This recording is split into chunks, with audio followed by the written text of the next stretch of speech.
হাম কি শুধুই একটি সাধারণ ভাইরাসজনিত রোগ নাকি বড় কোনো বিপদের আগাম বার্তা? রাজধানীর মহাখালী সংক্রামক ব্যাধি হাসপাতালের বর্তমান চিত্র বলছে এক ভয়াবহ আশঙ্কার কথা।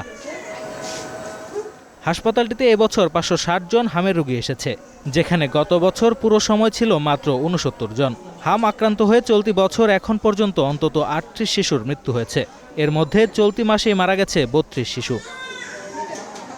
রোগীর চাপে হাসপাতালের শয্যা ছাড়িয়ে বারান্দার মেঝেতে ঠাঁই হচ্ছে অসুস্থ শিশুদের। অন্যদিকে একই ওয়ার্ডে বিভিন্ন সংক্রামক রোগীর একত্র অবস্থান তৈরি করছে এক চরম স্বাস্থ্য ঝুঁকি। টাঙ্গাইল মির্জাপুর কুমুদিনী হাসপাতালে ভর্তি ছিলাম, ওখানে পারে নাই, জ্বর অনেক দিন ছিল, ওখান গনে আমাকে রিফার করে আমাকে এখানে আনছে। সঠিক তো পিআইসিইউ দরকার, কিন্তু পিআইসিইউ তো সংকট, এনআইসিইউ নেই, বাচ্চাদের পিআইসিইউ নেই। বাংলাদেশে তো সব থেকে বেশি এটাই সংকট। উনি বললো যে আমি আইসিইউর রুগী দেখবো, আমি এই রুগী এখন দেখবো না, আমি শিশু পোলাপাইত দেখবো না, আপনারা অন্য চেষ্টা করেন। চিকিৎসকরা বলছেন নির্দিষ্ট সময় টিকা না দেওয়ার কারণে হামের প্রাদুর্ভাব বেড়েই চলছে। হামের টিকা গ্রহণ করেছে কিন্তু হাম হয়েছে, এরকম পেশেন্টও পেয়েছে।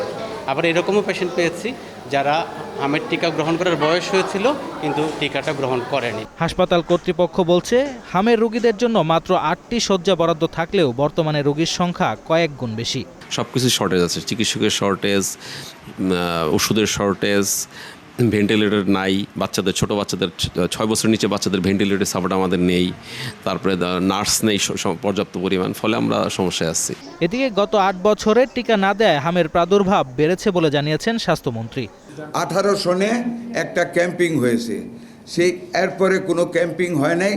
এখন যে মিজেলসগুলি হচ্ছে ওদের মধ্যে যে আউটব্রেক হয়েছে, যারা ভ্যাকসিনেটেড না তাদের মধ্যে বেশি করে মারাত্মকভাবে মিজেলসটা দেখা দিয়েছে। চিকিৎসকদের মতে সময় মতো টিকা না নেওয়া, সচেতনতার ঘাটতি এবং সংক্রমণ ছড়িয়ে পড়ার সুযোগ তৈরি হওয়াই হাম প্রাদুর্ভাবের কারণ। তবে কিছু সহজ সতর্কতা মেনে চললে হাম থেকে শিশুদের অনেকটাই নিরাপদ রাখা সম্ভব। Sanjid Hasnat, green news, Dhaka.